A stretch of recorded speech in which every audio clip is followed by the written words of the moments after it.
Bonjour mes amis, que Dieu vous bénisse tous,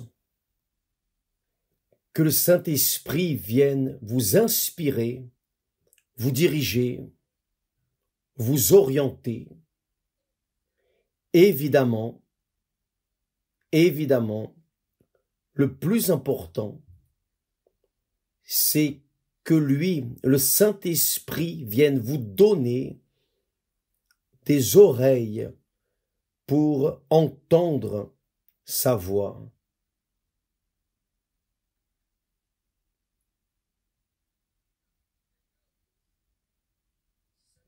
Vous savez que, laissez-moi vous dire une expérience personnelle. Lorsque nous nous synchronisons avec les choses de Dieu, les pensées de Dieu,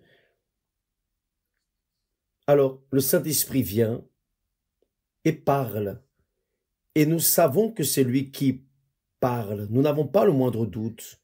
Et là, lorsqu'il nous parle, il y a une joie immense, immensurable dans l'âme. Et c'est ce qui est arrivé avec moi ce matin. Et je veux vous passer cette joie, cette allégresse, cette richesse. La richesse, je ne veux pas vous transmettre seulement des informations. Il vous suffit de lire la Bible et vous aurez des informations. Je veux vous transmettre l'esprit de la Bible, le Saint-Esprit. Je veux que vous receviez l'esprit que Dieu nous a passé, sa pensée, sa volonté, sa parole, que cela vous arrive, où que vous soyez,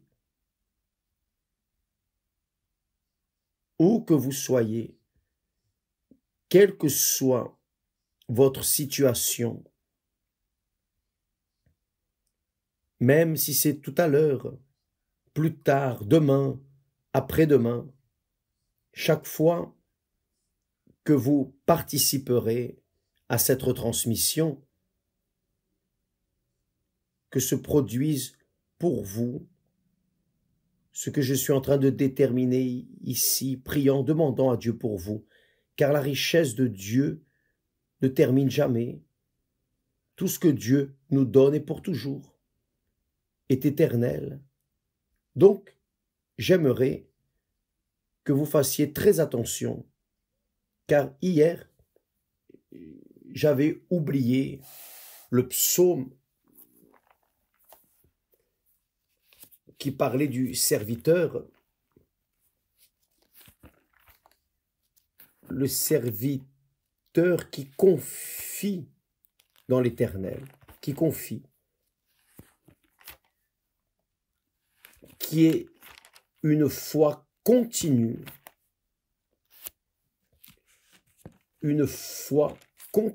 constante. Donc, voyez quelle merveille. Nous avons parlé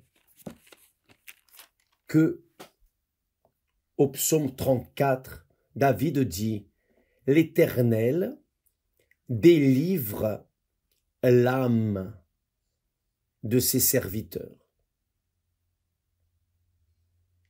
Et tous ceux qui l'ont pour refuge échappent au châtiment. » Ça, c'est très fort.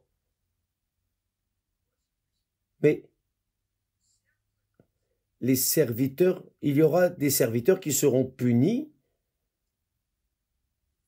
Malheureusement, c'est la réalité que nous lisons dans les Saintes Écritures. Excusez-moi. Voyez, ce matin, j'étais en train de penser et le Saint-Esprit m'a parlé du serviteur méchant et négligent,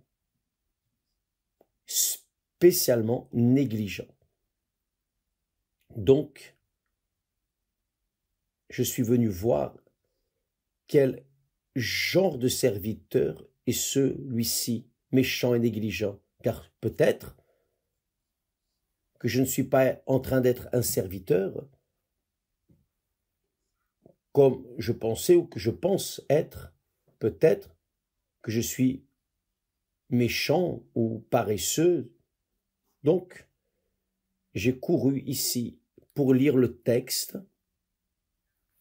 et donner suite à ce que nous avons pensé hier, quand nous parlions de confiance. Confiance. Voyez, ce n'est pas par le manque de confiance que la plupart des mariages se défait, n'est-ce pas? N'est-ce pas par manque de confiance que beaucoup sont renvoyés de leur emploi, perdent leur emploi? N'est-ce pas par manque de confiance que l'on perd des amitiés? Enfin, nous savons que la confiance est une chose constante, permanente, en n'importe quelle circonstance. La personne qui confie, confie. Et elle confie non seulement dans les bons moments, mais aussi dans les moments difficiles. D'ailleurs, disons-le en passant, les véritables serviteurs du passé ont laissé des exemples, qu'ils ont été fidèles, ils ont été attentionnés, persévérants, parce qu'ils confiaient, c'est le cas de Daniel. Le prophète Daniel a été lancé dans la fosse aux lions, et il en est sorti indemne. Ses amis ont été jetés dans la fournaise ardente, chauffée 7 fois plus fort. Et pas un cheveu n'a brûlé. D'ailleurs, les 3 qui étaient là avaient la présence du 4e, qui était leur Seigneur. Maintenant, il est difficile, c'est difficile, évêque, je sais que c'est difficile, mais Dieu, il y a une chose que j'ai appris, Dieu ne nous permet pas d'arriver à certaines situations que nous ne pouvons pas, que nous n'avons pas les conditions de supporter. Dieu, il y a un dicton populaire qui dit, j'ai toujours entendu ça, c'est populaire, mais ça vaut la peine parce que ça illustre ce que nous disons. Il disait, ou ils disent, Dieu enlève les dents, mais élargit la gorge. C'est la réalité. C'est un langage populaire, mais vous comprenez maintenant. Parfois, Dieu n'aurait pas permis que Daniel aille dans la fosse aux lions s'il ne lui avait pas donné les conditions à Daniel de rester fidèle. Il n'aurait pas donné à ses 3 collègues, Sadrach, Meshach et Abednego,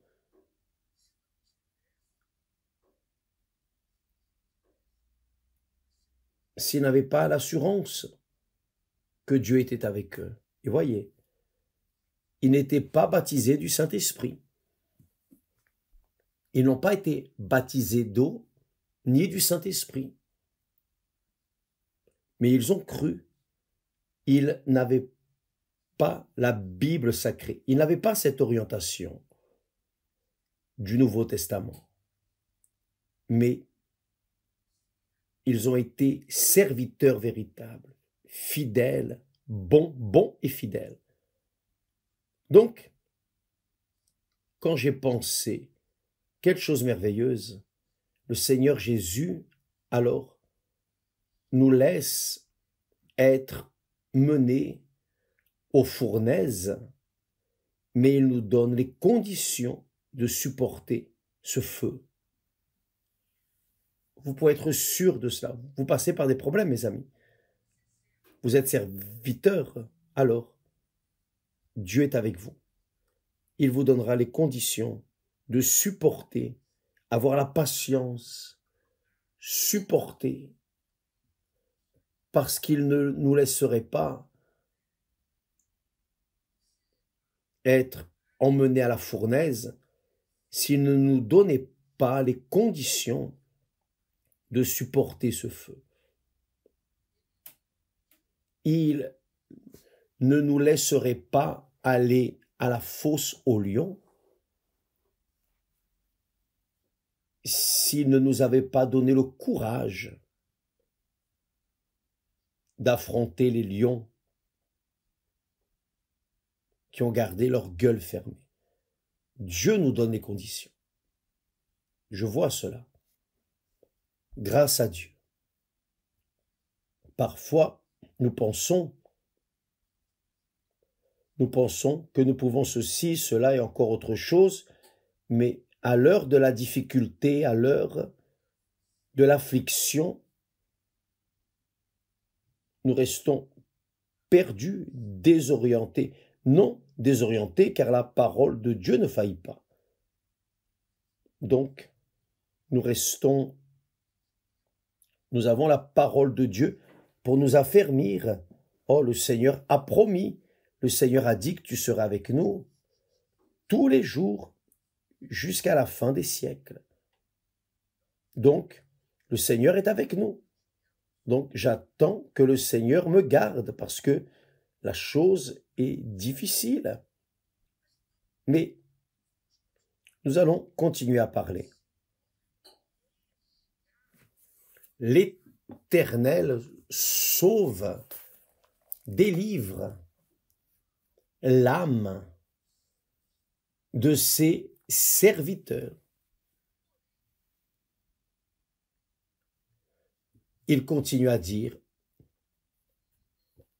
et tous ceux qui l'ont pour refuge échappent au châtiment, c'est-à-dire qu'il y aura des serviteurs qui seront châtiés. Et nous ne pensons qu'aux serviteurs fidèles, bons, loyaux, n'est-ce pas? Excusez-moi. Mais il y a les serviteurs qui seront punis. Et c'est dur de parler de cela, mais c'est une réalité. Donc, le Seigneur Jésus parle d'une parabole sur les serviteurs qui ont reçu. Il parle de 3 serviteurs qui ont reçu des talents. Le texte dit que le royaume des cieux, le royaume de Dieu, est semblable à cela. Le Seigneur a appelé ses serviteurs.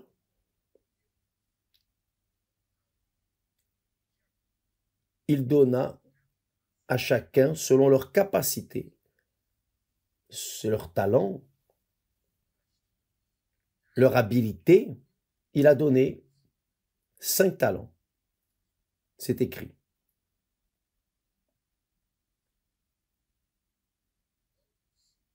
Au deuxième, il a donné 2 talents. Vous le savez déjà. Et au troisième, selon sa capacité, il a donné 1 talent. Mais il a donné. Et il l'a considéré serviteur. Et il a confié dans le serviteur. Il a donné 1 petit talent. Mais ce talent valait beaucoup, car il valait la confiance de son Seigneur envers le serviteur. Donc, quand ce Seigneur est revenu,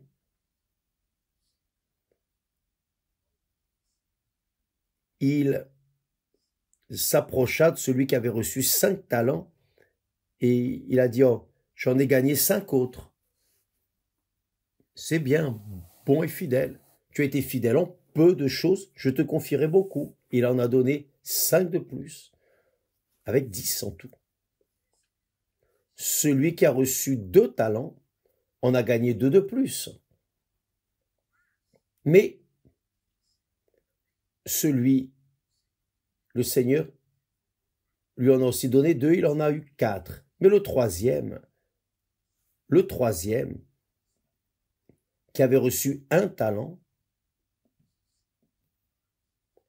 a dit à son maître, « Seigneur, faites attention à ces mots, Seigneur, je savais que tu es un homme dur, qui moissonne où tu n'as pas semé, et qui amasse où tu n'as pas vanné. » Voyez que ce serviteur mauvais, méchant, jugeait son Seigneur. Et certainement que ce mauvais serviteur était jaloux des autres bons serviteurs, car il a vu que l'un avait reçu 5 talents, l'autre en avait reçu 2, et lui, il n'en avait reçu qu'un. C'est-à-dire, il s'est vu méprisé et méprisable, méprisé par son Seigneur. Il a été jaloux, certainement, je crois, des autres 2 serviteurs. Et voyez comme il jugeait son Seigneur. N'est-ce pas ce qui arrive beaucoup dans les églises? N'est-ce pas ce qui arrive beaucoup dans ce monde? Les serviteurs mauvais, méchants, en plus d'être méchants, plutôt, en plus d'être négligents, paresseux, ils étaient méchants, des serviteurs méchants et paresseux. Pourquoi était-il méchant? Parce que son cœur, ses yeux étaient méchants. S'il voyait son Seigneur, comme il le dit ici, un homme dur qui moissonne où tu n'as pas semé, c'est-à-dire il considérait son Seigneur injuste. Comment va-t-on moissonner où on n'a pas semé? C'est lui qui a jugé. Mais son Seigneur avait semé et lui avait confié 1 talent. Donc, il avait semé. Mais lui, parce qu'il était mauvais, méchant, parce que c'était un serviteur méchant et paresseux, regardait son Seigneur avec de mauvais yeux, sachant, je savais que tu es un homme dur, un homme difficile à vivre. Je savais que tu es un homme injuste car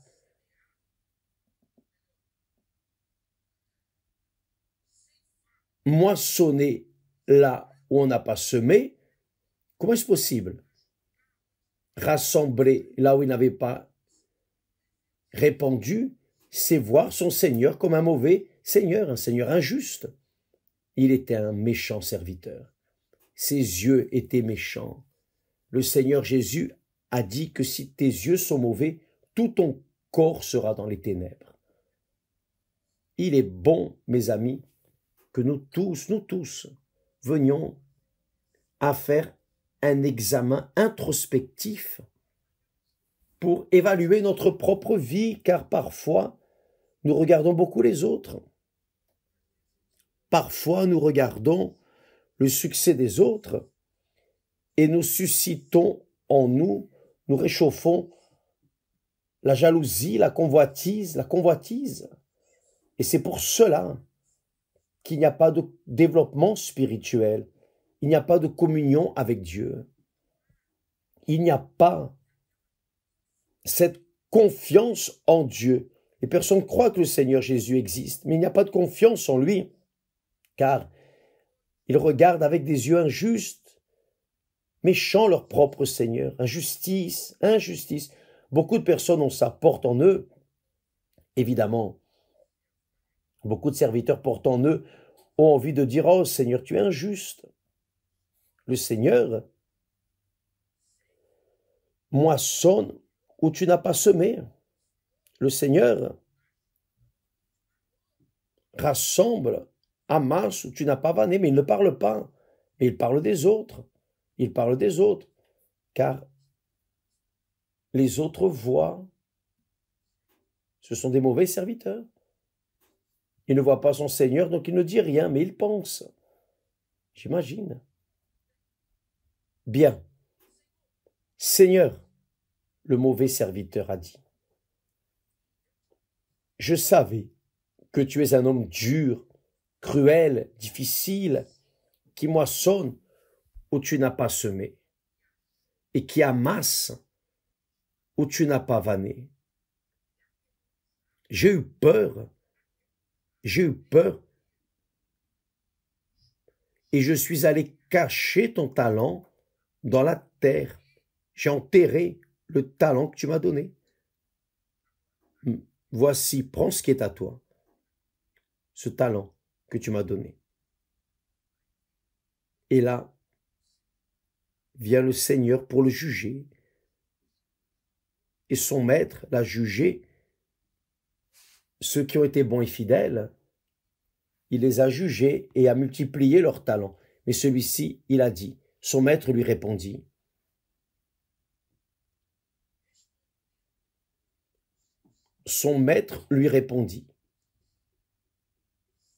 serviteur méchant et paresseux.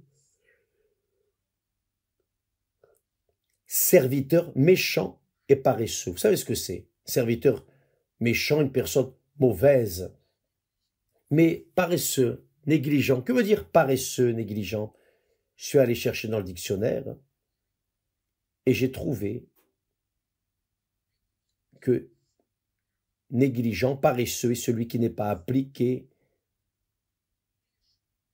qui ne prend pas d'attention, qui ne fait pas de soins, relâché, distrait, omis, relâché, paresseux, indolent, vagabond, mou, relâché, lent, presque arrêté. Ça, c'est la vérité. Le serviteur méchant était négligé, paresseux, il était tout cela. Relâché, paresseux, distrait, toujours en train de regarder les nuages. C'est la réalité. Donc, ce serviteur relâché, il était serviteur. C'est difficile d'avaler ça, mais c'est la vérité, il était serviteur. Il a été l'un des 3 serviteurs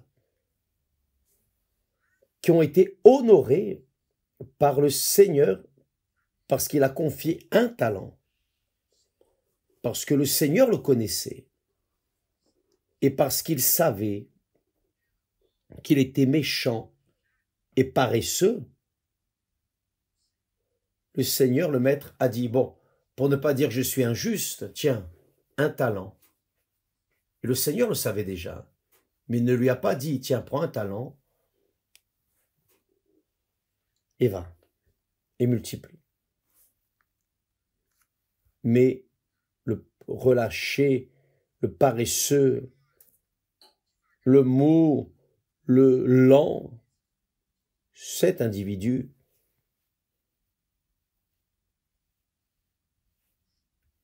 à montrer plutôt à son maître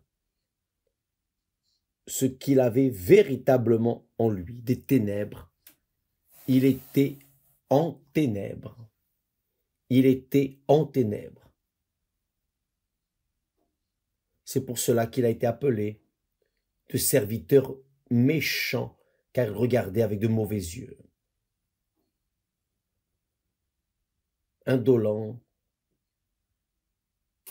parce qu'il n'est pas allé travailler, il n'est pas allé chercher à multiplier le talent. C'était plus facile. Qu'est-ce qui est plus facile? Multiplier un talent ou 5 talents? Qu'est-ce qui est plus facile? Le plus facile, c'est un talent. Celui qui reçoit un talent a plus de conditions de multiplier que celui qui en reçoit 5. 5, c'est plus. Oui ou non? Il a une difficulté plus grande avec celui qui a plus de talent. Et vous, mes amis, qui avez un petit talent, c'est plus facile de multiplier ce petit talent que d'avoir beaucoup de talent et être désorienté, perdu. C'est pour cela que le Seigneur Jésus a dit: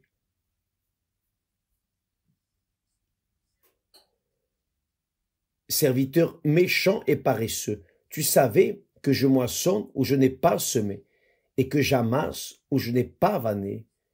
Il te fallait donc remettre mon argent au banquier. Et à mon retour, j'aurais retiré ce qui est à moi avec un intérêt. Tu aurais dû mettre dans la main des autres pour multiplier. Les banquiers, la banque est pour cela. Et le Seigneur a conclu en disant: ôtez-lui donc le talent et donnez-le à celui qui a les 10 talents. Car on donnera à celui qui a, car on donnera à celui qui a. Car on donnera à celui qui a, et il sera dans l'abondance. Mais à celui qui n'a pas, on ôtera même ce qu'il a. Lui sera enlevé. Et le serviteur inutile, jetez-le dans les ténèbres. Ah, le serviteur n'était pas seulement méchant et paresseux, il était aussi, il a été appelé d'inutile. Jetez-le dans les ténèbres du dehors, où il y aura des pleurs et des grincements de dents. Pleurs et grincements de dents. Ça, c'est très fort. Nous parlons de serviteurs. Nous ne parlons pas d'incrédules, non. Nous ne parlons pas d'idolâtres, non. Nous ne parlons pas de pécheurs de ce monde, non. Nous parlons de serviteurs. Nous traitons ici, le Seigneur Jésus est en train de traiter de serviteurs, des personnes d'église, des personnes qui chantent, qui louent Dieu avec leur bouche, qui donnent des offrandes. Je ne sais pas s'ils sont fidèles dans la dîme, mais s'ils donnent la dîme, ils y vont aussi. Bien. Des personnes qui connaissent la parole de Dieu. Le serviteur ici, ce sont les personnes qui connaissent la parole de Dieu, qui ont les saintes écritures devant leurs yeux. C'est avec eux que Dieu compte pour multiplier les talents. C'est sur eux qu'il compte. Et vous, mes amis, je ne suis pas là comme critique ou jugement contre qui que ce soit. Bien au contraire, je vous transmets ce que Dieu m'a donné. Et qui considère cela bon, amen, grâce à Dieu. Qui ne considère pas, amen, patience. Mais je partage la richesse que Dieu m'a donnée avec vous. car à mon époque d'adolescent,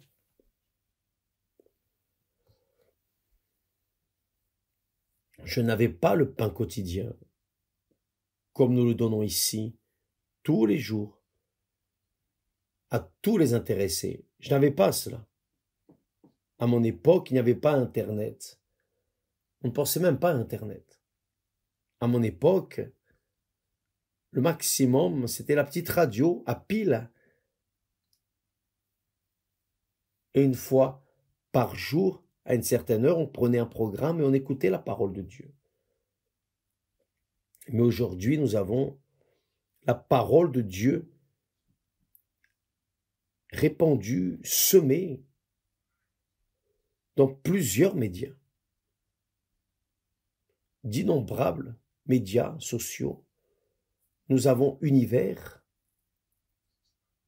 24 heures de programme, le jour entier, toute la journée, qui veut écouter des messages, qui veut participer aux choses que Dieu fait à l'Église universelle. Univers est là, ouvert, disponible. La parole de Dieu est en train d'être prêchée. Nous avons la Bible en audio. Si vous êtes paresseux, que vous n'aimez pas lire, vous pouvez juste écouter. Nous avons la Bible en audio. Maintenant, nous avons les Saintes Écritures en audio. Quelqu'un qui nous lit. Et vous choisissez le texte, le psaume, le livre, pour écouter, juste écouter. Donc, personne ne pourra dire « Ah, je ne savais pas ». Non. La parole est en train d'être divulguée. L'Église universelle fonctionne 24 heures sur 24. Non seulement durant la journée, elle est ouverte pour répondre à tous les affligés nécessiteux, mais aussi durant l'aurore. Il y a des personnes à la radio, à la télévision, sur Internet, enfin. La semence ne manque pas. Il ne manque que celui qui veut écouter cette semence, cueillir cette semence et la laisser se multiplier en soi. C'est la parole de Dieu. Mes amis, quand le psalmiste David dit « L'Éternel délivre l'âme de ses serviteurs », je crois qu'il pensait à lui-même. Oh, j'étais un serviteur consacré, dévoué, mais j'ai commis des erreurs, je me suis laissé aller et je suis tombé. Mais l'Éternel m'a délivré. Il parle de lui. L'Éternel m'a délivré. L'Éternel délivre l'âme de ses serviteurs. Serviteurs, ses serviteurs, serviteurs de Dieu. Et tous ceux qui l'ont pour refuge échappent au châtiment.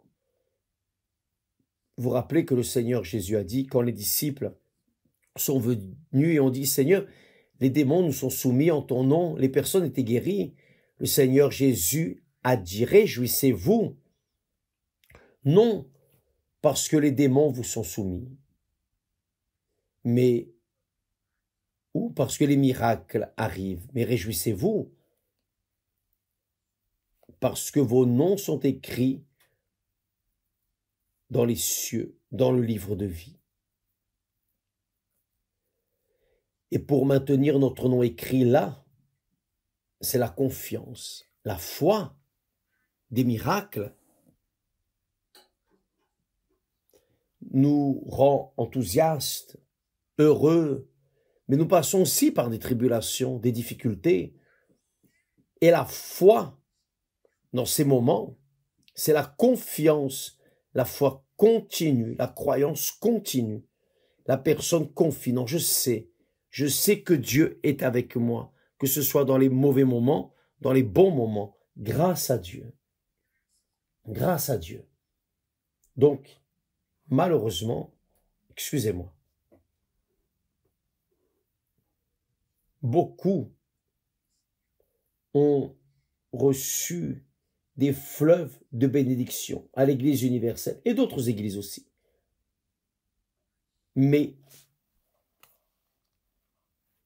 un jour où elles ont dû affronter des tribulations, ces personnes se sont découragées car elles étaient habituées à voir les miracles de la foi, mais elles n'étaient pas habituées à rester dans la foi, à confier. Attention, attention mes amis, attention, parce que le royaume des cieux, le salut d'une âme n'est pas facile. Vous devez lutter 24 heures sur 24, toute la journée, toute la journée. C'est comme l'oxygène que nous respirons à chaque instant, chaque moment. Nous devons être toujours attentifs, vigilants, non négligents, non indolents, non paresseux, non mous. Non, mes amis, ne pensez pas, ne venez pas avec cette histoire. Ah, Dieu sait, Dieu connaît mon cœur. Il connaît. Il connaissait ce serviteur méchant et paresseux et par-dessus tout, inutile. Serviteur inutile. Serviteur inutile. Il était serviteur, mais inutile. Et les inutiles vont sauter, pardonnez-moi l'expression, mais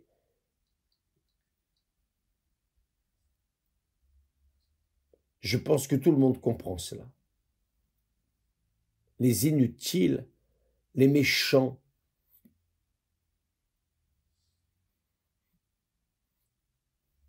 les paresseux, les négligents, les mous, paresseux,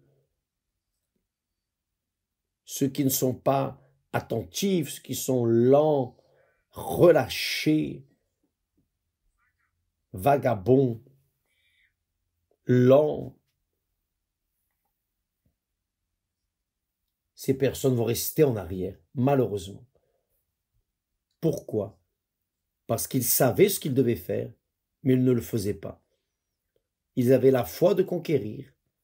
Quand la foi n'arrivait pas, lorsque la conquête n'est pas arrivée, ils se sont découragés et ils se sont laissés entraîner par le vent de la paresse, du relâchement, de la mollesse. Que Dieu vous bénisse tous. Que le Saint-Esprit vienne éveiller votre foi pour que vous veniez vous maintenir dans la foi, vous maintenir dans la foi. Que Dieu vous bénisse au nom du Seigneur Jésus. Ce que Dieu m'a donné, je vous le transmets. Qui a des oreilles pour entendre, amen. Qu'il entende. Que Dieu vous bénisse et à demain au nom du Seigneur Jésus. Excusez-moi si je suis très rude, je ne sais pas, mais c'est ce que c'est. Je reste, vous savez, je reste indigné quand je traite avec des serviteurs inutiles, relâchés, vagabonds. Je reste indigné quand je rencontre des serviteurs qui ne valent rien, des serviteurs méchants, paresseux et inutiles. Que peut-on faire? Nous devons gérer cette situation, que ce soit ce que Dieu veut. Que Dieu vous bénisse tous et qu'il y a du bon sens. Croire qui n'en a pas, que peut-on faire? Que Dieu vous bénisse au nom du Seigneur Jésus. Amen.